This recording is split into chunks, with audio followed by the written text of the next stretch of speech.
이 시간 저희들에게 주시는 하나님의 말씀은 베드로전서 2장 1절에서 10절 말씀입니다. 함께 교독하도록 하겠습니다. 마지막 절은 합독하도록 하겠습니다. 그러므로 모든 악독과 모든 기망과 외식과 시기와 모든 비방하는 말을 버리고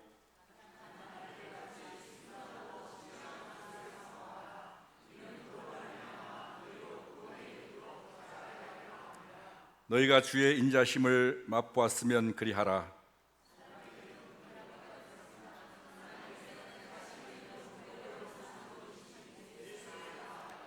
너희도 산돌같이 신령한 집으로 세워지고 예수 그리스도로 말미암아 하나님이 기쁘게 받으실 신령한 제사를 드릴 거룩한 제사장이 될지니라.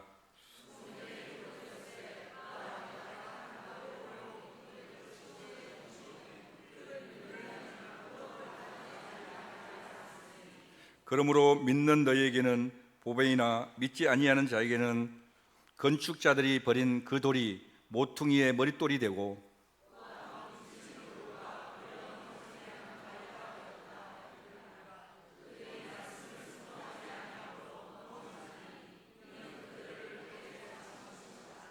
그러나 너희는 택하신 족속이요 왕같은 제사장인들이요 거룩한 나라요 그의 소유가 된 백성이니 이는 너희를 어두운 데서 불러내어 그의 기이한 빛에 들어가게 하신 이에 아름다운 덕을 선포하게 하려 하심이라.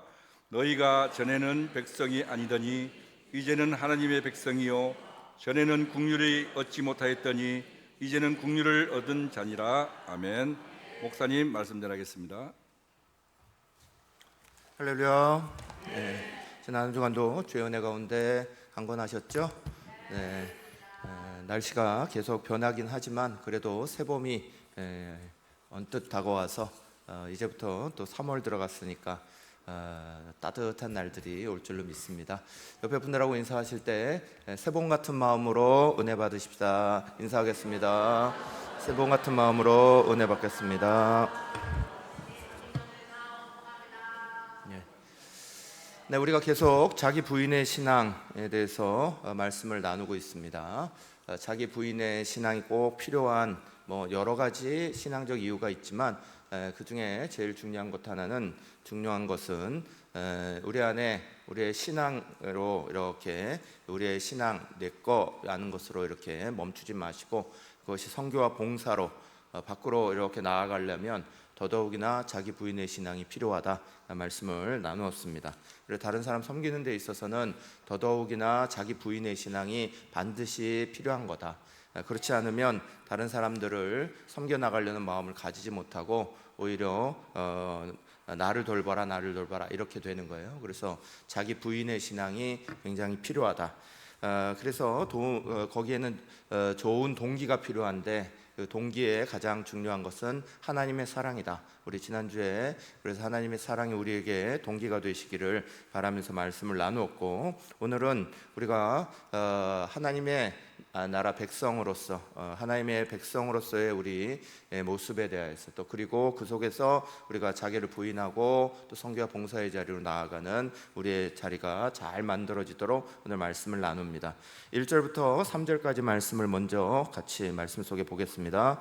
그러므로 모든 악독과 모든 기만과 외식과 시기와 모든 비방하는 말을 버리고 갓난 아이들과 같이 순전하고 신령한 젖을 사모하라. 이는 그로 말미암아 너희로 구원에 이르도록 자라게 하려 함이라. 너희가 주의 인자하심을 맛보았으면 그리하라. 아멘. 주님은 우리 가운데 우리가 그리스도인으로서 살아갈 때, 우리가 하나님 나라의 백성으로 살아갈 때 꼭 필요한 것들을 사모하라고 말씀하시는데 그것이 순전하고 신령한 젖이에요. 순전하고 신령한 음식을 우리가 간절히 사모해라. 벌을 양봉하시고 또 토종꿀 하시고 하시는 분들의 이야기를 들어보면 처음에 이 일벌, 여왕벌 이렇게 안에 이렇게 있는데 그 여왕벌은 처음에는 그냥 일반 벌하고 똑같다는 거예요. 일반 벌하고 똑같은 벌들인데 그런데 거기에 먹는 음식이 다르다는 거예요. 몇 개월 지난 다음부터 로얄 제리라고 불려지는 그걸 양식으로 먹기 시작합니다. 그 양식을 먹기 시작하며 똑같은 일벌에서 변화가 일어난답니다. 그 변화가 일어나서 덩치도 커지기 시작하고 또 오래 살게 되고 또 많은 알들을 낳을 수 있도록 변화가 된다는 거예요. 그래서 무엇을 먹느냐가 참 중요하죠. 우리가 그리스도인들로서 어떤 것에 맛을 들이고 있느냐는 굉장히 중요한 겁니다. 하나님이 주시는 맛, 은혜 안에서의 맛을 우리가 볼 줄 알고 누릴 줄 알고 그것을 늘 사모할 줄 알아야지, 그래야 영원한 하나님 나라 백성으로서의 오늘 우리의 자리를 지키게 된다는 거예요. 시편 34편 8절 말씀 이렇게 말씀하고 있습니다. 너희는 여호와의 선하심을 맛보아 알지어다. 그에게 피하는 자는 복이 있도다. 아멘. 여호와의 선하심을 맛봐라. 우리가 하나님으로부터 시작된 은혜의 맛, 또 우리가 성령 충만의 맛, 말씀의 맛, 기도의 맛, 예배의 맛, 그 맛을 계속 보면 그 맛을 향하여서 나가게 되는 겁니다.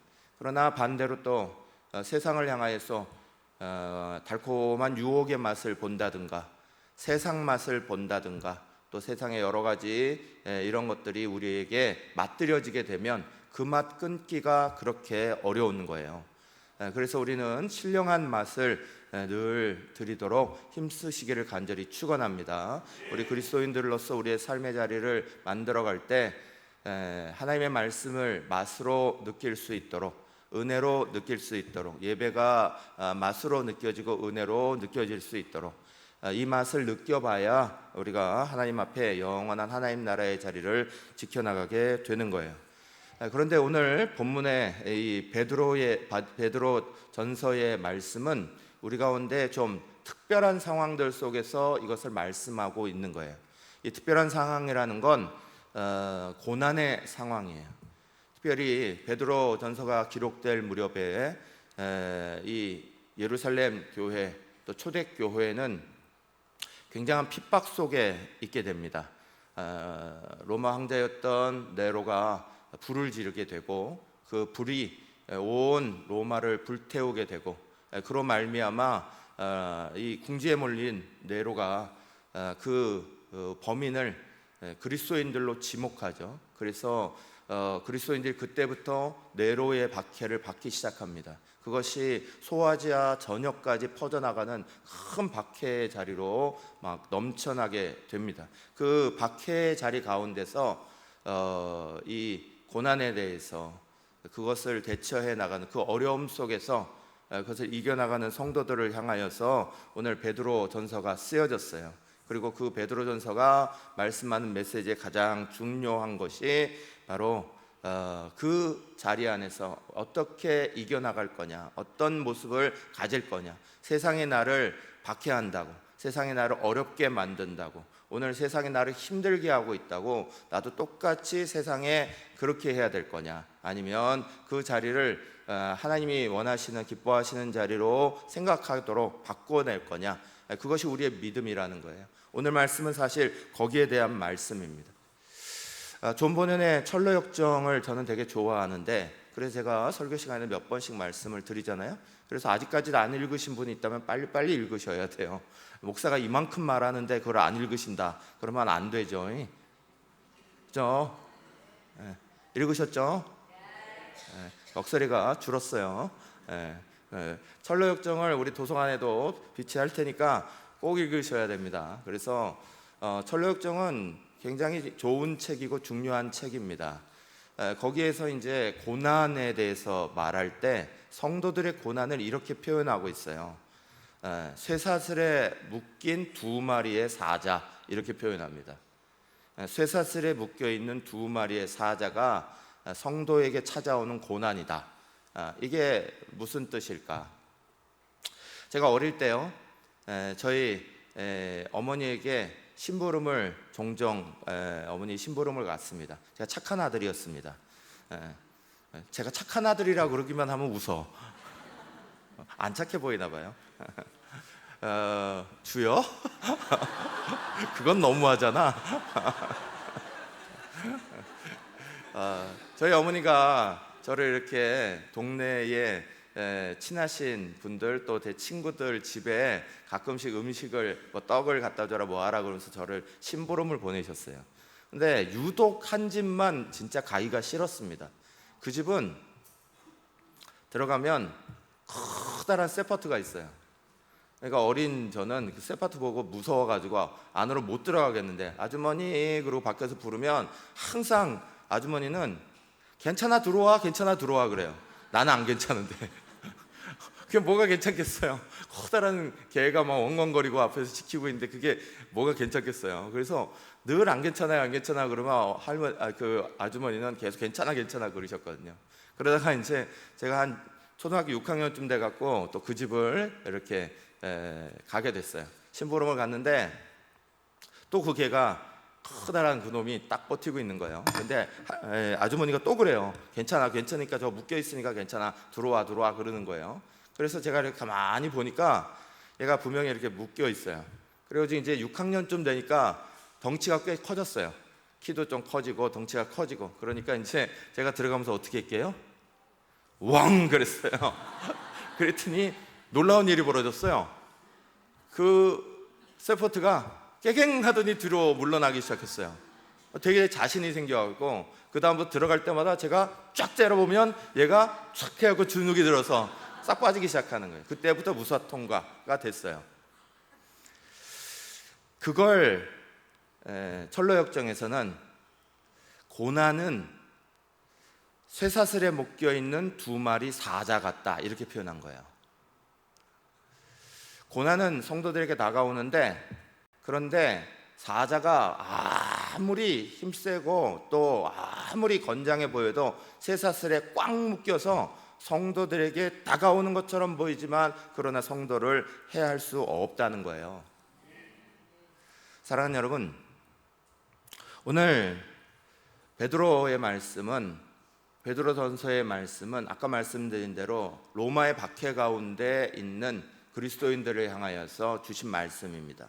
또한 오늘을 살아가고 있는 우리, 때로는 여러 가지 고민거리가 많고 헤쳐나가야 되는 문제가 많고 하루하루 힘겹게 살아가고 있는 오늘의 믿음의 사람들을 향하여서 이런 말씀을 주시고 있는 거예요. 그 자리 가운데서 그러면 우리는 주눅들고 위축되고 그렇게 살아가야 될 거냐, 아니면 반대로 세상이 내게 악하게 하니까 나도 세상 이겨내려면 나도 악하게 하고 살아야지, 나도 그렇게 악독하게라도 좌우간 독하게라도 이거 뚫고 나가야 돼, 이렇게 살아야 되는 건지, 주눅들어 살아라 말하는 것도 아니고 우리도 똑같이 세상과 같이 세상의 악한 모습으로 살아가라, 성경은 그렇게 말씀하고 있는 게 아니라 오히려 베드로전서는 그 어려운 상황 속에서 진짜 거룩한 자, 성도 그 자리를 지켜내라, 그렇게 우리 가운데 말씀하는 거예요. 베드로전서 1장 14절 같이 읽겠습니다. 너희가 순종하는 자식처럼 전에 알지 못했던 자를 따랐던 너희 사역을 본받지 말고 오직 너희를 부르신 거룩한 이처럼 너희도 모든 행실에 거룩한 자가 되라. 아멘. 이 말씀 참 놀라운 거예요. 왜 놀랍냐? 베드로는 원래 자기 자신이 굉장히 다혈질인 사람이었어요. 성질도 급하고 또 성도 잘 내고 자기를 공격하는 자를 가만히서 맞아들이는 사람이 아니라 같이 싸우던 사람이에요. 그래서 우리가 잘 아는 것처럼 예수님이 잡혀가시던 마지막 날 밤에 군병들이 막 쳐들어왔을 때 다른 사람 쭈삣쭈삣할 때 베드로는 칼을 빼들었습니다. 그리고 말고의 귀를 쳐버렸습니다. 말고의 귀를 떨어뜨려 버리는 그런 사람들이 나를 해하려 덤비면 나도 맞짱 뜨는 이런 사람이 베드로였습니다. 그런데 그 베드로가 세상에 대해서 세상이 나를 악하게 대하고 있는 그 자리 안에 우리가 똑같이 그렇게 하지 말라 이렇게 말하고 있는 거예요. 그리고 거기에 대해서 주눅 들지도 마라 그 얘기하고 있는 거예요. 베드로가 하나님의 은혜 가운데 새로운 변화받지 않았으면, 성령의 은혜 가운데 변화받지 않았으면 이런 말씀을 줄 수 없어요. 사랑하는 여러분, 예전 우리 한국교회의 기둥과 같으셨던 함경직 목사님은 이런 말씀을 남기신 적이 있어요. 죽은 물고기는 물에 떠내려 가지만 살아있는 물고기는 물을 거슬러 올라간다. 아무리 물살이 세도 그 거친 물길을 헤치고 올라가기까지 한다 그러셨어요. 세상에 그냥 흘러오는 대로 그냥 떠밀려가는 죽은 물고기가 아니라 그 물길을 거꾸로 올라갈 수 있는 그 물고기들이 살아있는 물고기라는 거예요. 살아있는 성도들은 그래야 한다는 거예요. 그리스도인들은 세상 가운데 나그네면서 동시에 하나님 나라의 거룩한 백성입니다. 그래서 우리는 성도의 자리가 중요한 거예요. 베드로는 이 성도의 자리를 위하여서 우리 자신이 꼭 해야 되는 게 있다는 거예요. 세상이 막 밀려올 때, 세상이 나를 악하게 하고 독하게 하고 또 시게 하고 거기에 대해서 우리를 막 치는 수많은 것들을 집어 던질 때, 그러면 거기에 대해서 옛날 변화받지 못한 베드로 같으면 딱 돌아서서 같이 맞짱 뜨겠다, 같이 싸우겠다 이렇게 하거나, 아니면 약했던 사람들은 그저 주눅 들어서 하거나 이런 모습이겠죠. 베드로는 이 두 가지를 다 가졌었어요. 우리가 잘 아는 대로 말고의 길을 칼로 치셨던 그 베드로는 조그만 종에게 오히려 주눅 들어서 나는 주를 모릅니다 그리고 3번이나 부인했습니다. 이게 자기 모습이었습니다. 싸우든지 주눅 들든지. 그런데 그 베드로가 성령의 은혜를 만나고 하나님의 은혜를 만나고 그 다음에는 뭐라고 말하냐, 성도가 되라고 말하는 거예요. 그 박해의 상황들 속에서 그 자리 안에서 우리의 추구할 방향은 거룩한 자의 방향이라는 거예요. 그러면서 우리 가운데 1절에 말하기를 그러므로 모든 악독과 모든 기만과 외식과 시기와 모든 비방하는 말을 버리고, 그러면서 말씀하여 먼저 버릴 게 있다는 거예요. 다른 사람들이 우리에게 악독으로 다가오면 그걸 나도 똑같이 악한 모습으로 대항하는 것이 원래 모습이었는데 그러지 말라는 거예요. 그거 버리라는 거예요. 악독이 뭡니까? 나를 해야겠다고 덤비는 거예요. 악한 행위를 말하는 거예요. 남을 해치겠다는 마음으로 하겠다는 거예요. 그것이 자기 방어이든 어떻든 좌우간 우리가 똑같이 싸우는 거 하지 말라는 거예요. 다른 사람이 내게 기만으로 다가와요. 기만이 뭡니까? 속이는 거예요. 다른 사람들이, 세상 사람들이 우리를 향하여 속이는 것으로 다가올 때에 베드로는 그것을 변화받고 나서 이렇게 말해요. 그 기만을 버리라는 거예요. 거짓말하는 걸 버리라는 거예요. 속이는 걸 버리라는 거예요. 다른 사람들이 나를 속이는 걸로 다가와도 나는 그 속이는 걸 버리라는 거예요. 외식하지 말라 그래요. 다른 사람들은 뭐 하는 채 하면서 온다는 거예요. 뭐뭐 하는 채 하면서 다가와서 우리를 힘들게 합니다. 괜찮은 척 하면서 우리를 살살 놀리기도 하고요.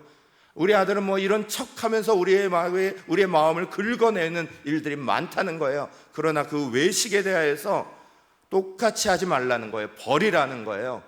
시기, 다른 사람들이 내가 잘 되는 행복해지는 시간들을 시기한다는 거예요. 그래서 이런저런 것들을 던질 때 나도 똑같이 시기하고 질투하고 저 사람을 미워하는 것으로 나아가지 마라, 버려라.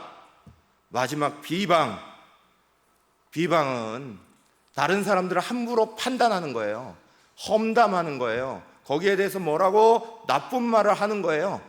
그거 하는 거예요. 똑같이 끼어들어서 그거 하지 말고 거기를 버려라.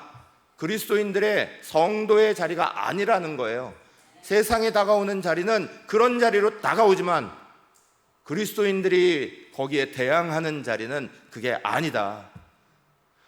야고보서 4장 11절 12절은 특히나 말합니다. 형제들아 서로 비방하지 말라. 형제를 비방하는 자나 형제를 판단하는 자는 곧 율법을 비방하고 율법을 판단하는 것이라. 내가 만일 율법을 판단하면 율법의 준행자가 아니요 재판관이로다. 입법자와 재판관은 오직 한 분이시니 능히 구원하시기도 하며 멸하기도 하시느니라. 너는 누구에게 이웃을 판단하느냐 그러셨습니다. 사랑하는 여러분, 그리스도인답게 세상이 아무리 고난을 주고 우리의 살아가는 자리가 아무리 힘들고 어렵고 여러 가지 괴로운 일들이 막 벌어져도 그거 이겨나가겠다고 똑같이 우리의 그리스도인다운 성도의 자리를 버리지 말라는 거예요. 그 포기하고 세상과 똑같이 악독한 자리, 기만하는 자리, 시기하는 자리, 비방하는 자리, 이거 쓰려고 하지 말라는 거예요. 그거 버리고 그리스도인들이 추구해야 되는 게 있다.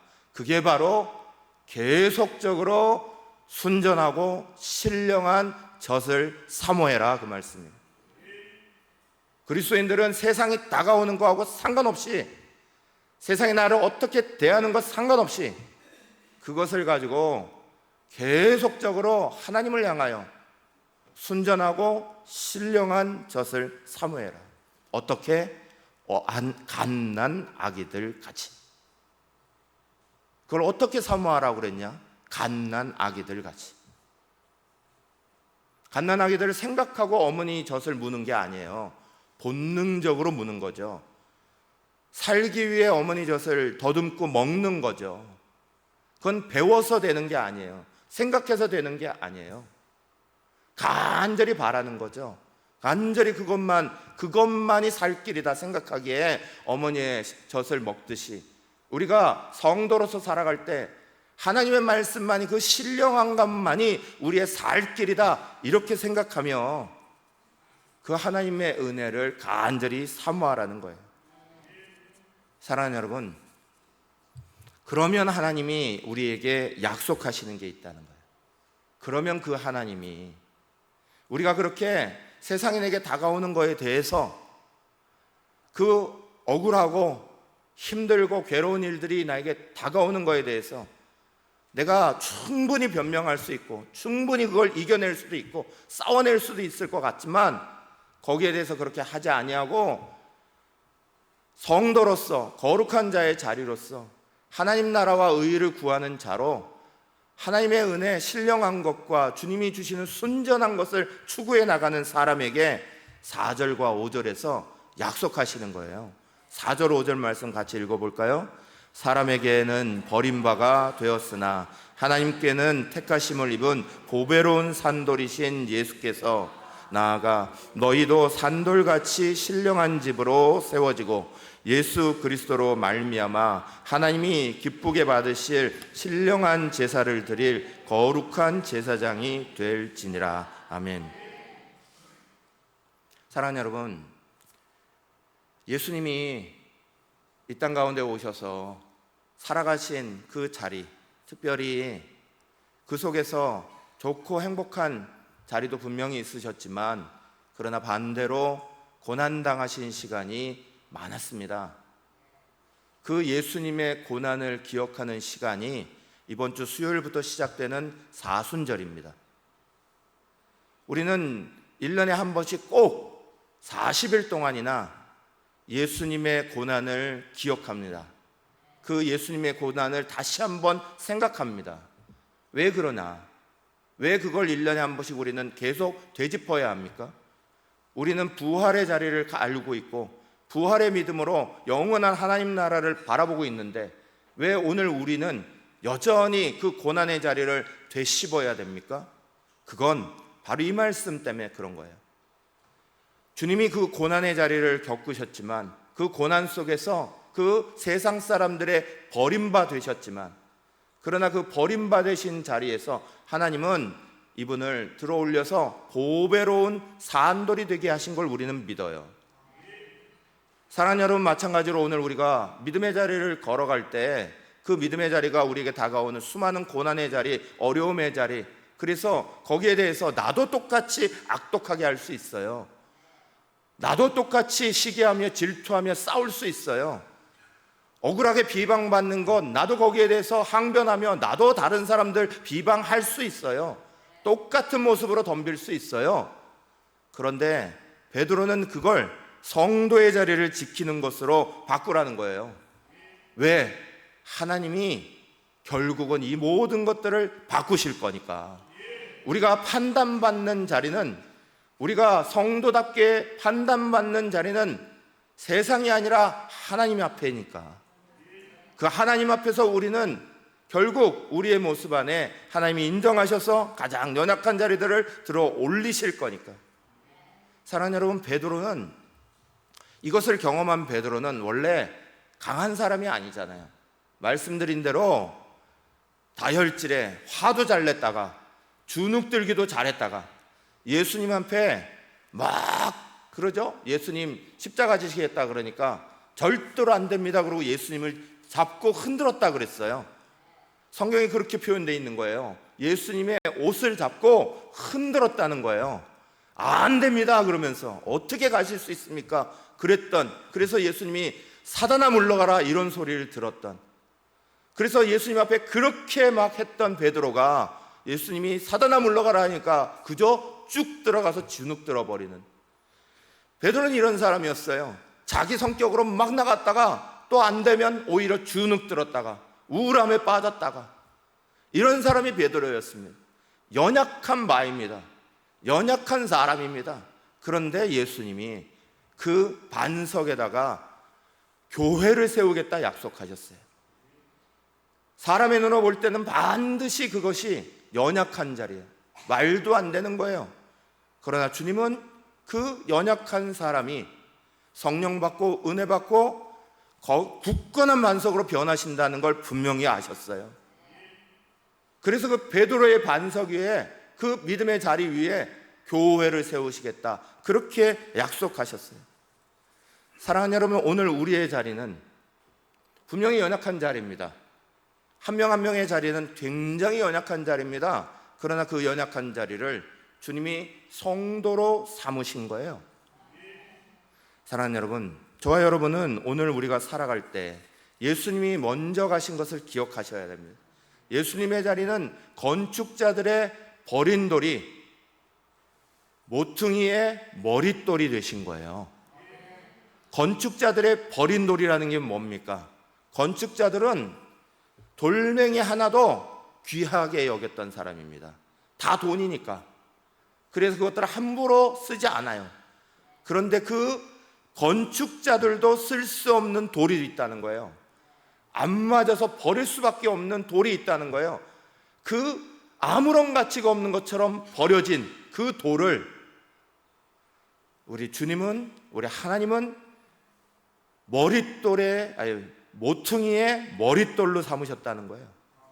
예수님이 그러셨죠. 이 땅에 그렇게 오신 거예요. 그래서 로버트 썸머스라는 분은 그리스도는 실패자인가 이런 책을 썼어요. 그리스도는 실패자인가? 세상적 기준으로 보면 분명히 실패자라는 거예요. 왜냐? 태어날 때부터 귀족적인 자리에서 태어나지 않았습니다. 오늘식으로 말하면 태어날 때부터 흙수저입니다. 아무것도 갖추지 못한, 그저 가난하고 가난한, 그래서 여간에서도 태어나지 못하고 그저 지푸라기에서, 말구유에서, 그 말통에서 태어난 분입니다. 공생에 나가실 때까지 함께 목수일을 하시며 이 땅의 괴로움과 어려움들을 다 익히신 분이 바로 그분입니다.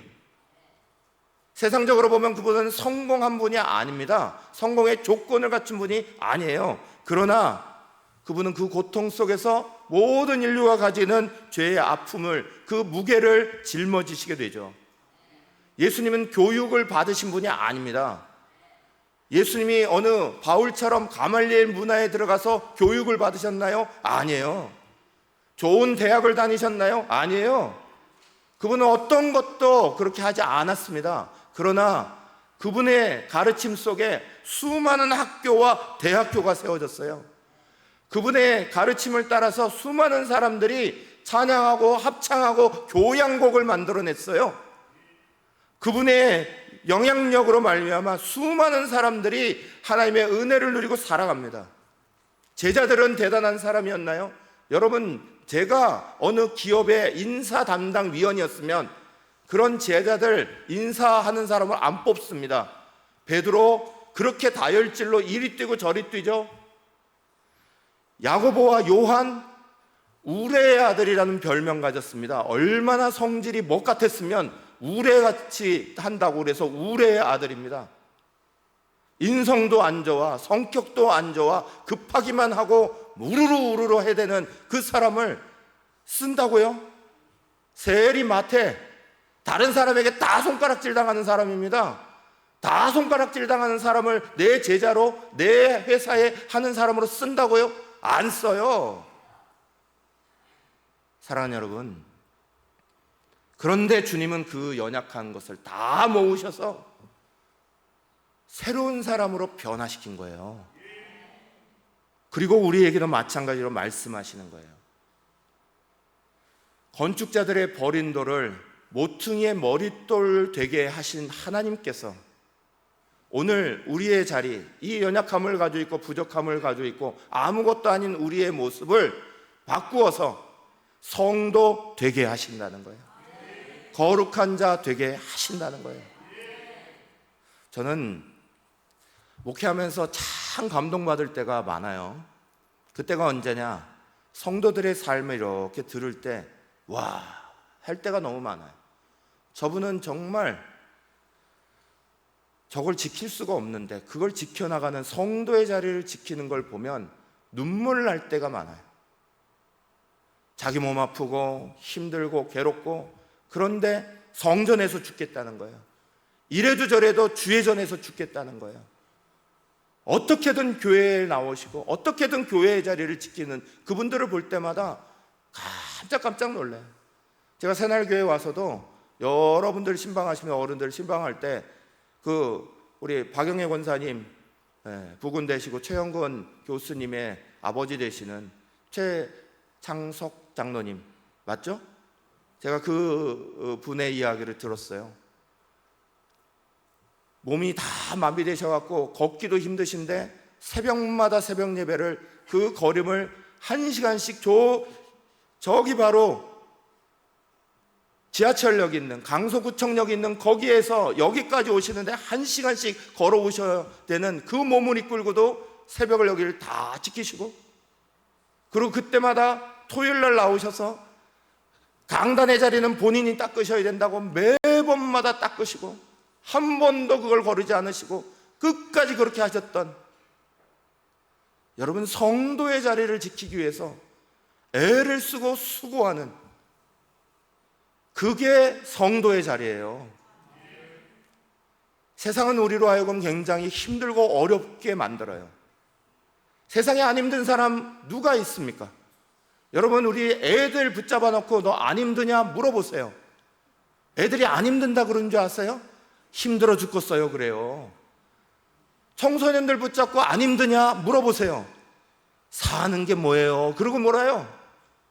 사랑하는 여러분, 누구도 지금 안 힘든 사람 아무도 없습니다.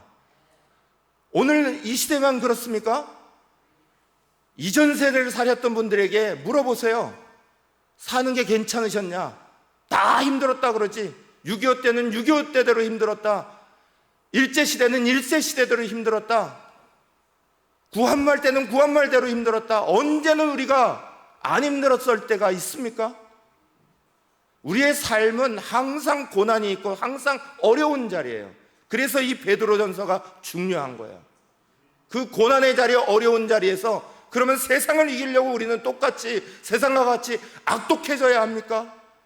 세상과 이기려고 우리도 똑같이 기만하고 비방하고 그러면서 나아가라는 겁니까? 아니면 세상에 주눅 들어서 아무 소리도 못하는 우울증 빠지라는 겁니까? 성경은 그걸 말하지 않아요. 성도의 자리를 지켜라. 성도의 자리를 지키는 건 신령하고 순전한 젖을 먹는 자리예요. 그걸 사모하는 거예요. 하나님의 은혜가 나를 살립니다. 늘 붙잡고 가는 거예요. 하나님은 우리를 아무것도 아닌 돌멩이 같은 우리를 성도 되게 하셨고요. 성도의 자리를 넘어서 이제는 한 번 더 우리에게 선포하시는 게 있어요. 그게 9절과 10절이에요. 읽겠습니다. 그러나 너희는 택하신 족속이요 왕같은 제사장들이요 거룩한 나라요 그의 소유가 된 백성이니 이는 너희를 어두운 데서 불러내어 그의 기이한 빛에 들어가게 하신 이의 아름다운 덕을 선포하게 하려 하심이라. 너희가 전에는 백성이 아니더니 이제는 하나님의 백성이요 전에는 국류를 얻지 못하였더니 이제는 국류를 얻은 자니라. 아멘. 사랑하는 여러분, 하나님은 돌멩이같이 아무것도 아닌 우리를 거룩한 성도의 자리를 주시고 거룩한 자를 향해라 라고 우리를 만드셨어요. 그리고 그 거룩한 자리를 넘어서 성도의 자리를 넘어서 우리에게 왕 같은 제사장이 되라, 그리고 선포하시는 거예요. 왕 같은 제사장의 의미를 잘 알아야죠. 여러분, 우리는 왕 같은 제사장으로 부름받았습니다. 왕 같은 제사장은 구약에 3명의 기름 부음 받은 왕과 제사장과 선지자의 2가지 자리를 가지고 있는 사람이에요. 왕 같은 제사장은 가장 먼저 하나님의 사랑을 많이 받고 있다는 의미를 가지는 거예요. 하나님이 믿을 수 있다라고 보는 의미를 가지는 거예요. 하나님이 충성되이 여기신다 하는 의미를 가지는 거예요. 오늘 이 땅을 살아갈 때 성도의 자리를 넘어 왕 같은 제사장의 자리를 지켜라 하시는 말씀은 하나님이 믿을 만한 사람 되어더라 하시는 말씀이에요. 하나님이 의지할 수 있는 믿을 만한 사람이 되라는 거예요. 하나님이 우리를 향하여서 우리에게 내가 너를 끝까지 사랑해 줄 거고 너희도 나에게 믿을 만한 사람이 되어달라 하시는 거예요. 성도의 자리를 흔들지 마십시오. 성도의 자리를 지키려고 우리는 힘쓰는 거예요. 성도의 자리가 쉬운 일이 아닙니다. 성도의 자리는 목숨 걸고 지켜야 지켜지는 자리예요. 우리는 그 성도의 자리를 너무나 귀중하게 봐야 되는 거예요. 그럴 때 우리에게 왕 같은 제사장이다 말씀하시는 하나님의 큰 은혜도 만나게 되는 거예요. 왕 같은 제사장의 다른 의미는 제사장은 노는 사람이 아니에요. 제사장은 일하는 사람이죠. 그 일 때문에 제사장이라는 명분을 주신 거예요. 누구를 위해 일합니까? 하나님을 위해, 그리고 사람들을 위해 일하는 사람이 제사장이에요. 하나님이 분노하실 때가 있었어요. 하나님이 언제 분노하셨습니까? 이스라엘 백성들이 하나님을 정말 실망시키고 하나님이 정말 화가 머리끝까지 나신 적이 있습니다. 모세가 십계명 받겠다고 산으로 올라가 있는 동안 이스라엘의 백성들은 며칠 기다리지도 못하고 금송아지 우상을 만들어냅니다. 이게 나의 하나님입니다. 이게 나를 출애굽한 하나님입니다. 하나님이 머리끝까지 분노하셨어요. 그래서 하나님이 다 멸절시키겠다 하셨어요. 그때 모세가 뭐라 합니까? 그러십시오. 그럽니까? 모세도 화가 나 있었어요. 그러나 모세가 하나님 앞에 납죽 엎드려서 말합니다. 하나님, 이들을 죽이시려면 먼저 저부터 하나님의 생명체에서 빼십시오. 그럽니다. 하나님, 나부터 빼주십시오. 제사장은 이런 사람입니다. 하나님이 분노하시고 하나님이 벌하시겠다 할 때 사람들을 편에 서서 하나님 앞에 기도하는 사람이에요. 간구하는 사람이에요. 소돔과 고모라가 멸망당할 때 아브라함은 뭐 했습니까? 아브라함은 그저 구경했습니까? 아니요. 하나님 앞에 계속적으로 기도합니다. 하나님, 제발 거기에 50명 있으시면 어떡할 겁니까? 40명 있으시면 어떡할 겁니까? 의인 10명까지 6번을 하나님하고 이야기합니다. 계속 물고 늘어집니다. 하나님, 10명 6번이나 그걸 붙잡고 늘어지는 사람이 제사장입니다. 제사장은 하나님의 분노를 잠재우고 사람들의 죄를 사하는 그 자리에 서는 사람이 제사장이에요. 사람들이 어떤 사람입니까? 다 좋은 사람이요? 아니죠. 사람들이, 제사장이 만나는 사람은 죄인들이에요. 제사장이 만나는 사람은 죄인들이라고요. 문제가 있고 잘못되고 뭐가 틀어진 죄 지은 사람들을 위하여 죄를 고백하는 게 제사장이에요.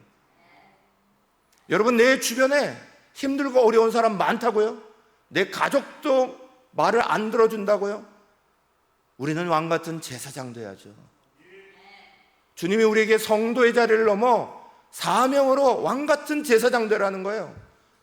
네가 대신 빌어주라는 거예요. 대신 구해주라는 거예요.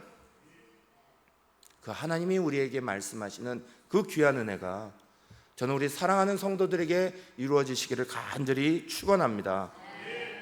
여러분, 우리는 왕 같은 제사장이지, 한번 따라해 봅시다. 종 같은 제사장 하지 맙시다. 하나님이 우리에게 명하신 건 왕 같은 제사장이에요. 종 같은 제사장은요, 종은 원래 책임지지 않아요. 종은 시키는 일만 하면 되는 거예요. 질질 끌려다니면 되는 거예요. 어떤 분들이 가정에 이렇게 아내로 씁니다. 아내로, 어머니로, 가정의 며느리로 이렇게 서요. 그러면서 가정을 이렇게 돌봅니다. 그걸 왕같이 하는 사람도 있고 종같이 하는 사람도 있는 거예요. 왕같은 제사장으로 하는 사람은 하나님이 이 가정 가운데 내게 주신 그 자리가 여기니까 거기에 맞게 나는 기쁨으로 감사로 그걸 잘 감당하고 힘들게 하는 가족들을 하나님 앞에 붙잡고 기도하겠습니다. 그 왕같은 제사장이죠. 종같은 제사장은 이렇게 말하는 거예요.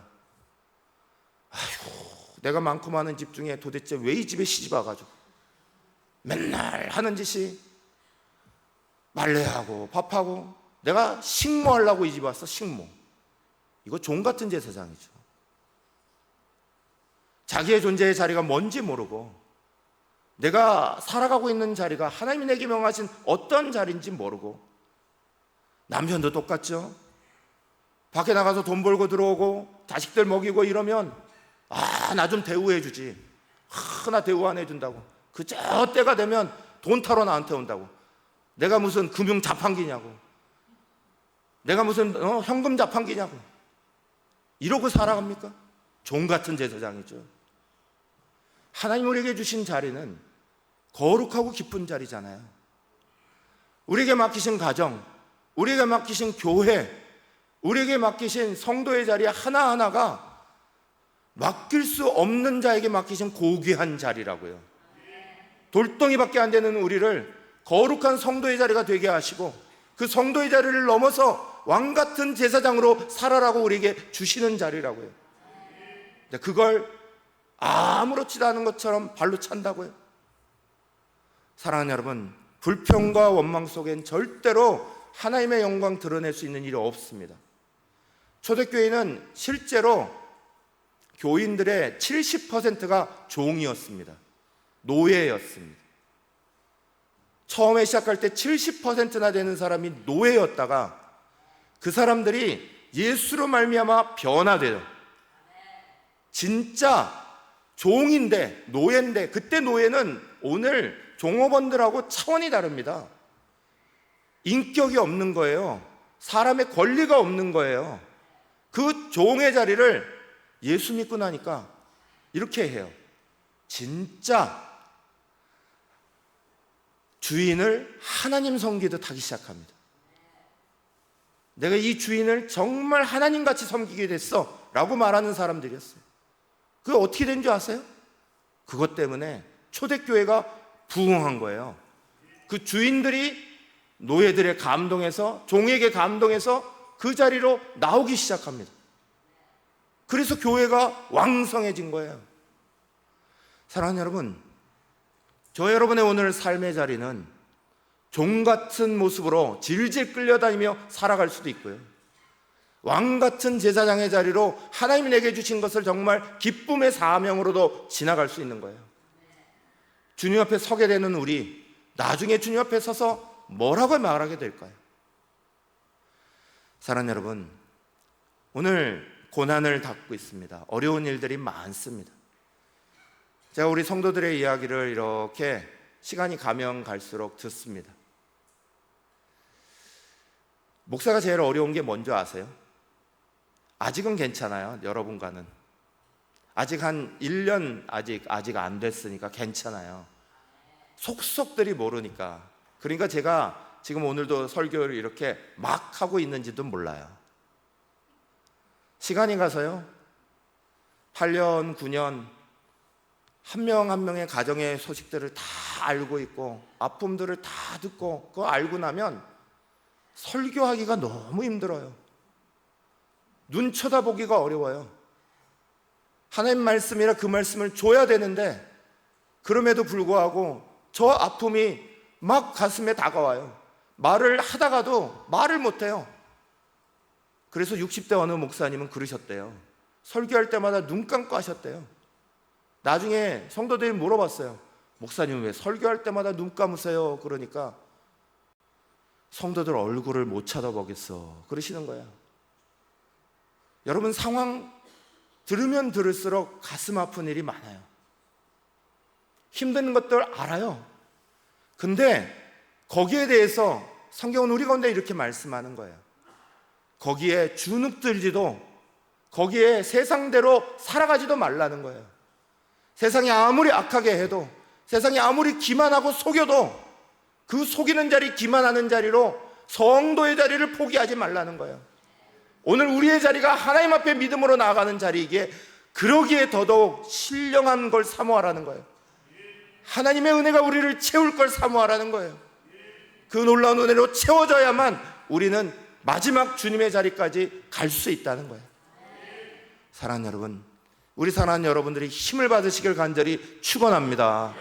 새가 한가운데 지지 마시기를 간절히 축원합니다. 성도의 자리를 목숨과 같이 지켜내기 위하여서, 그 자리를 끝까지 달려가기 위하여서 날마다 순전하고 신령한 하나님의 은혜를 간절히 사모하는 저와 여러분 되시기를 간절히 축원합니다. 이 시간에 같이 기도합시다. 하나님, 우리의 연약함을 다 아십니다. 다른 사람에게 말하지 못해도 내 마음에 병이 있는 걸 주님 아시고